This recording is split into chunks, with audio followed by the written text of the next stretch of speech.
ఇవాళ ఈ ఎస్ఐబి ఏం చేసిందంటే నేను మళ్ళీ చెప్తున్నా, కేవలం ఈ ఫోన్ ట్యాపింగ్ రాజకీయ నాయకుల యొక్క వ్యవహారాలు చేసుకోవడం, వాళ్ళని అడ్డుకునే ప్రయత్నం చేయడం అనుగొదొక్క ప్రయత్నం చేయడంతో పాటు చాలామంది వ్యాపారస్తుల ఫోన్లు కూడా ట్యాప్ చేసారు వీళ్ళు.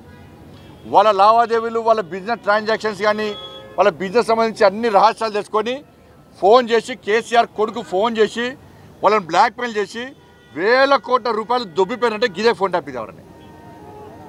ఇలా నేను అడుగుతున్నా, ఇలా రేవంత్ రెడ్డి గారి ప్రభుత్వాన్ని కాంగ్రెస్ ఎగ్జాంపుల్ చెప్తాను. కాంగ్రెస్ పార్టీకి సంబంధించి ఖమ్మం ఎంపీ అభ్యర్థి, ఖమ్మం ఎంపీ అభ్యర్థి దగ్గర 7 కోట్ల రూపాయలు పట్టుకున్నారు వీళ్ళు పోలీసు వాళ్ళు బీఆర్ఎస్ గవర్నమెంట్లో. ఏమైనా పైసలు ఏమైనా 7 కోట్ల రూపాయలు.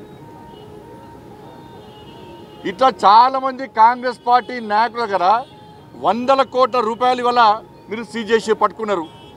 ఏమైనా పైసలని, ఏ అకౌంట్లో పైసలని ఏరికొని ఎవరి చేతి పుట్టినాయి? అయితే కేసీఆర్ దగ్గర, కేసీఆర్ కొడుకు దగ్గరకు పోయినాయి. ఎవరు ఇచ్చిపోయి?